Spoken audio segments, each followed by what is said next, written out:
Muy a menudo, se habla del crecimiento como si fuera un proceso luminoso y lineal, una sucesión de logros y revelaciones que nos llevan a una versión mejor de nosotros mismos.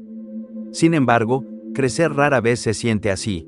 El verdadero crecimiento suele ser silencioso, confuso, y en muchos casos, profundamente doloroso. Implica perder partes de lo que éramos, soltar hábitos, creencias o vínculos que alguna vez nos dieron seguridad, y enfrentarnos a la incertidumbre de no saber quiénes somos en medio de ese cambio. Vivimos en una cultura que celebra las transformaciones visibles, las metas alcanzadas y los finales felices, pero casi nunca se habla del caos que las precede. El crecimiento auténtico no siempre se manifiesta en avances concretos, a veces ocurre en los momentos en que sentimos que estamos retrocediendo, cuando dudamos, cuando tropezamos y seguimos sin entender del todo hacia dónde vamos. Crecer significa, en esencia, alterar lo conocido. Y esa alteración inevitablemente nos saca de la comodidad, porque lo familiar, por más limitante que sea, nos ofrece estabilidad. Por eso el proceso de cambio suele venir acompañado de ansiedad, de la sensación de vacío e incluso de pérdida. Pero es precisamente en esa incomodidad donde algo nuevo comienza a formarse, algo más honesto y resistente que solo puede surgir cuando dejamos de aferrarnos a lo que ya no nos sirve. Y esto, inevitablemente, está ligado al sufrimiento. La creencia de que estamos extremadamente limitados en nuestra capacidad de influir en el curso de nuestra vida, es posiblemente uno de los estados psicológicos más perjudiciales. Sin embargo, tristemente, también es una mentalidad que afecta a un gran número de personas en la época moderna. Cuando somos infantes y durante nuestra infancia, somos en gran medida seres indefensos, totalmente dependientes de nuestros padres, hermanos y otros cuidadores para sobrevivir. En otras palabras, en esta etapa temprana de la vida, somos objetivamente indefensos. A medida que envejecemos, esta indefensión objetiva disminuye con el desarrollo de nuestras capacidades físicas y mentales. Pero, para muchas personas, la indefensión objetiva de la juventud se reemplaza por una perniciosa indefensión subjetiva, una indefensión no basada en la realidad objetiva, como ocurre con un infante, sino en la actitud emocional y psicológica hacia la vida. Aquellos afectados por esta actitud de indefensión se vuelven cada vez más incapaces de lidiar con las duras realidades de la vida. Llegan a creer que nada de lo que hagan marcará la diferencia y que su destino está, en gran medida, fuera de su control. Si esta actitud persiste demasiado tiempo, la vida se convierte en poco más que un intento de huir de la ansiedad, la depresión y el aburrimiento.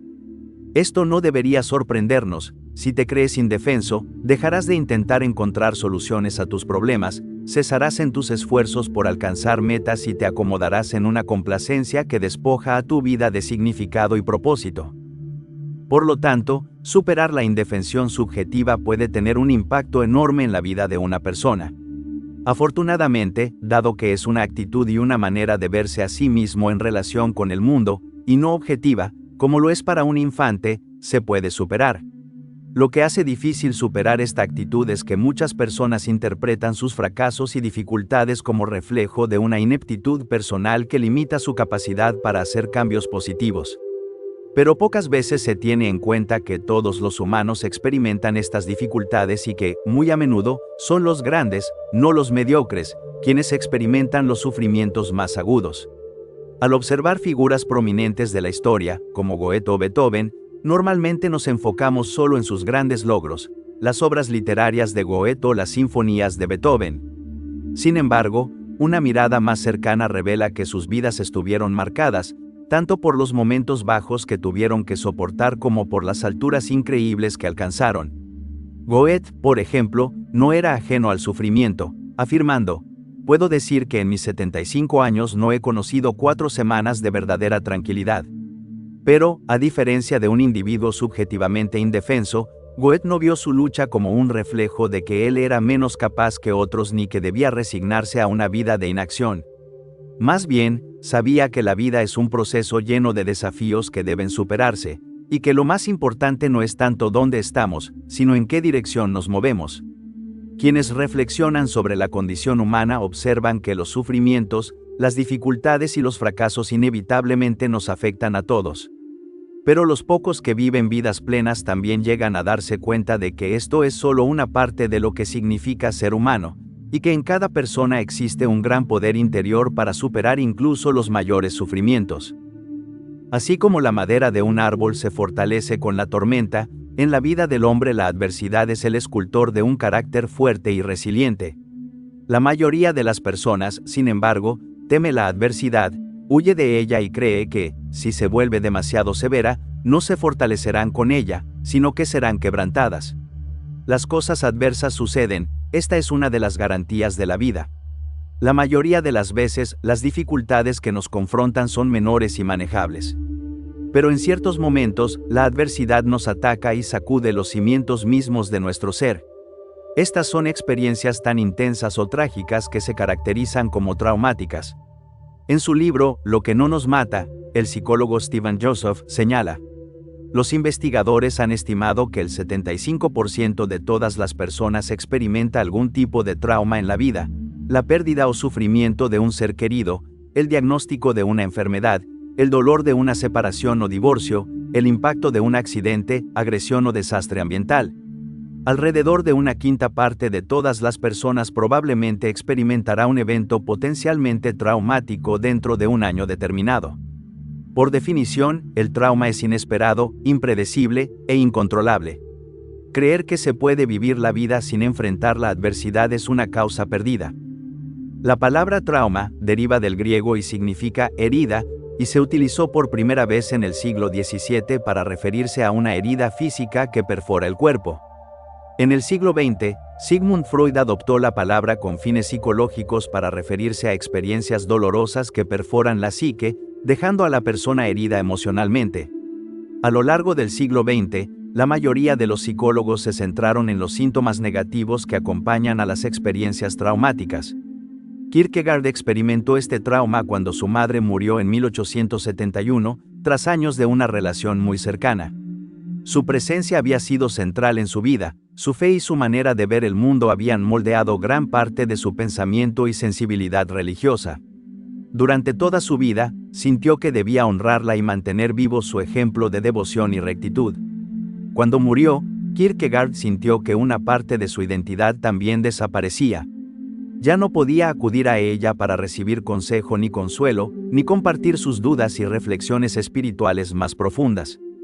Crecer significó enfrentar su vida y su fe de manera más independiente, sin la guía constante de alguien que conocía y entendía cada rincón de su interior.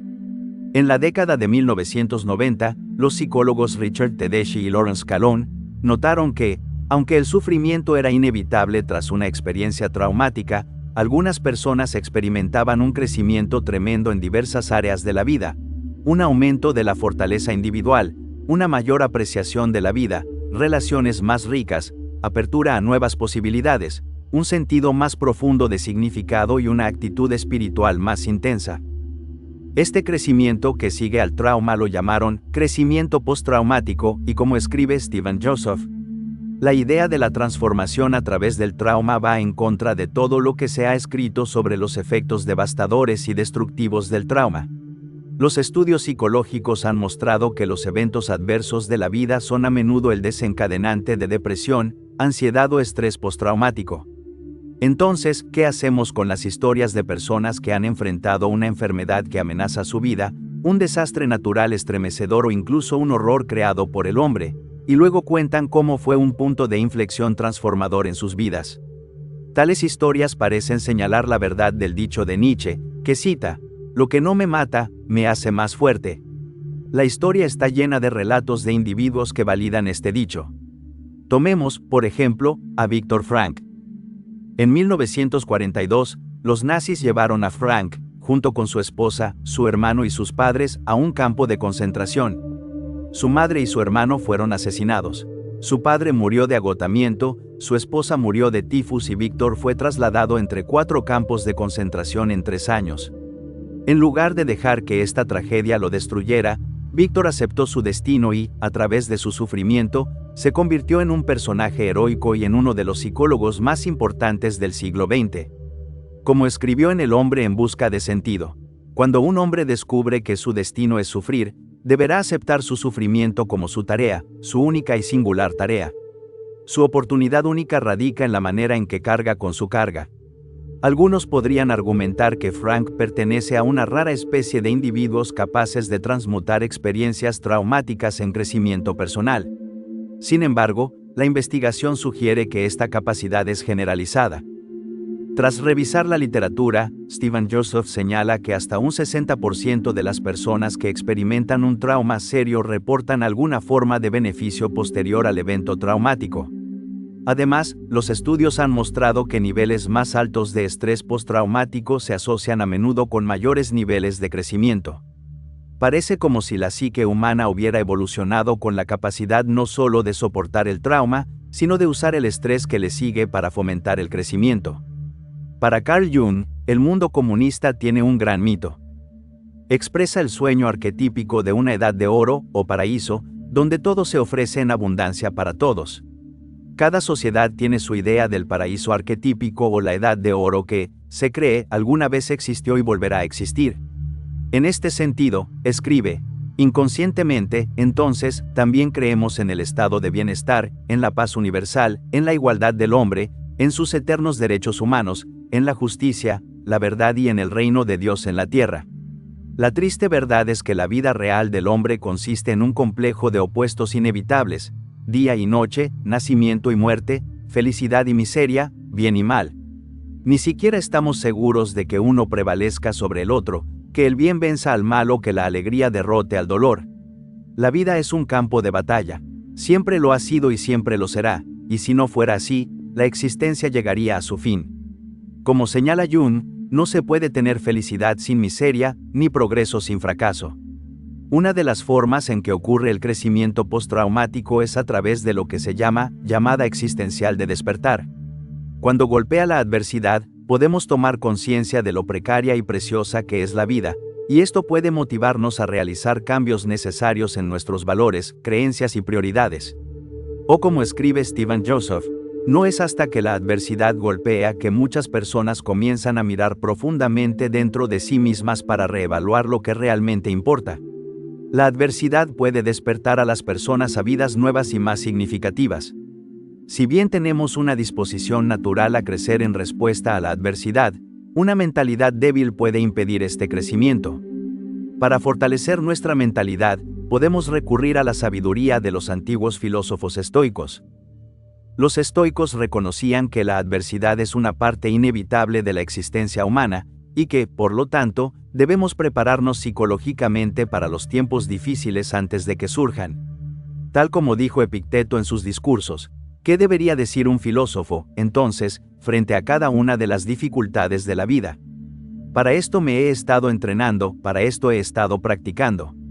Entrenar para la adversidad implica aceptar que la vida es incierta, que enfrentaremos desgracias tanto pequeñas como grandes, y reconocer que superar estas pruebas es, sin duda, esencial para el progreso a lo largo de la vida. La mayoría de nosotros no aceptamos esto. En cambio, nos convencemos de que las dificultades que le ocurren a otras personas son poco probables que nos ocurran a nosotros.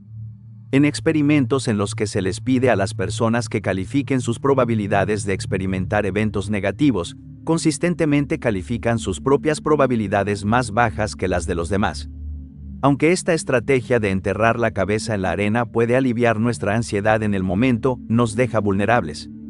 Porque si creemos que es poco probable que enfrentemos la desgracia, cuando ésta ocurra, estaremos desprevenidos y susceptibles a un mayor sufrimiento. O como señaló el estoico romano Séneca, lo que es completamente inesperado es más aplastante en su efecto, y la inesperanza añade peso a un desastre. El hecho de que haya sido imprevisto nunca ha dejado de intensificar el dolor de una persona. Por esta razón, los estoicos recomendaban dedicar tiempo a contemplar las diversas desgracias que podrían sobrevenirnos, e imaginar ocasionalmente que una desgracia específica ya se ha producido. Schopenhauer, influenciado por los filósofos estoicos, escribió: existe cierta utilidad en mirar ocasionalmente las terribles desgracias como si realmente hubieran sucedido. Por ejemplo, podemos imaginar que hemos sufrido una gran pérdida o la muerte de alguien que amamos. Esta práctica no solo aumentará nuestra apreciación por lo que tenemos, asegurando que no lo demos por sentado, sino que, si tal pérdida o muerte llega a ocurrir, estaremos en la posición del hombre sabio estoico, cuya previsión atenúa los efectos negativos de la tragedia y minimiza el grado de sufrimiento y dolor. Séneca escribe: el hombre sabio se acostumbra a los males futuros. A veces oímos a los inexpertos decir: no sabía que esto me esperaba. El hombre sabio sabe que todo le espera, pase lo que pase, dice, lo sabía.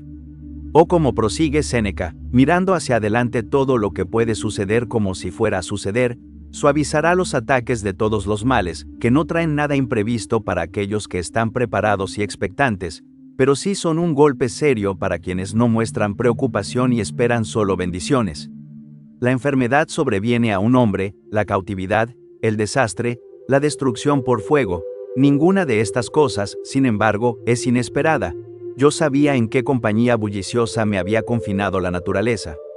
Muchos hombres, al punto de embarcarse, no piensan en las tormentas. Además de prepararnos para adversidades potenciales con antelación, para mejorar aún más nuestra capacidad de soportar lo peor que la vida ofrece, podemos aspirar a lo que Nietzsche llamó el estado más alto que un humano puede alcanzar, estar en una relación dionisíaca con la existencia. Dionisio era un dios griego. En un mito, los titanes, antiguos dioses cuyo poder había sido reemplazado, sienten celos de Dionisio, lo capturan y despedazan su cuerpo. Su padre, Zeus, interviene rápidamente y trae a Dionisio de vuelta a la vida. Por eso Dionisio es un símbolo arquetípico de resurrección, pero más importante aún, de renacimiento psicológico. Dionisio cortado en pedazos es una promesa de vida, será eternamente renacido y volverá de nuevo de la destrucción. Estar en una relación dionisíaca con la existencia es reconocer que, sin importar el grado de destrucción psicológica que enfrentemos, como Dionisio, podemos renacer de la tragedia y regresar a la vida más fuertes que antes. Es reconocer la verdad de que el dolor y la destrucción son a menudo precursores de la autotransformación. Es ser lo suficientemente fuerte para decir sí a la vida, para justificarla, incluso cuando la vida es, en palabras de Nietzsche, más terrible, ambigua y mendaz. En un pasaje de La voluntad de poder, titulado Dionisio, a quien ha resultado bien, Nietzsche describe al individuo que mantiene una relación dionisíaca con la existencia. Él tiene enfermedades como grandes estimulantes de su vida, sabe cómo aprovechar las oportunidades adversas, se fortalece a través de los accidentes que amenazan con destruirlo. Aquello de lo que los hombres más delicados perecerían pertenece a los estimulantes de la gran salud. En nuestra época reina una mentalidad de víctima, y muchos individuos usan adversidades y traumas como justificación de sus fracasos personales, resentimientos, mezquindad y mal carácter. Pero podemos superar esta debilidad de nuestra sociedad. Podemos aspirar a ser heroicos frente a las dificultades y reconocer que, aunque los traumas y las tragedias pueden quebrarnos y despedazarnos, también pueden ser el catalizador de una mayor salud y una vida más plena. Como escribió Nietzsche en La voluntad de poder, un alma completa y poderosa no solo afronta pérdidas dolorosas, incluso terribles, privaciones, robos, insultos, emerge de tales infiernos con mayor plenitud y poder, y, lo más esencial de todo, con un nuevo aumento en la dicha del amor. O como escribió Joseph Campbell, Nietzsche fue quien hizo el trabajo por mí. En un cierto momento de su vida, le vino la idea de lo que él llamó el amor a tu destino. Sea cual sea tu destino, pase lo que pase, dices, esto es lo que necesito. Puede parecer un desastre, pero acéptalo como si fuera una oportunidad, un desafío. Cualquier desastre al que puedas sobrevivir es una mejora en tu carácter, tu estatura y tu vida. Entonces, al mirar atrás en tu vida, verás que los momentos que parecían grandes fracasos seguidos de ruina, fueron los incidentes que moldearon la vida que tienes ahora.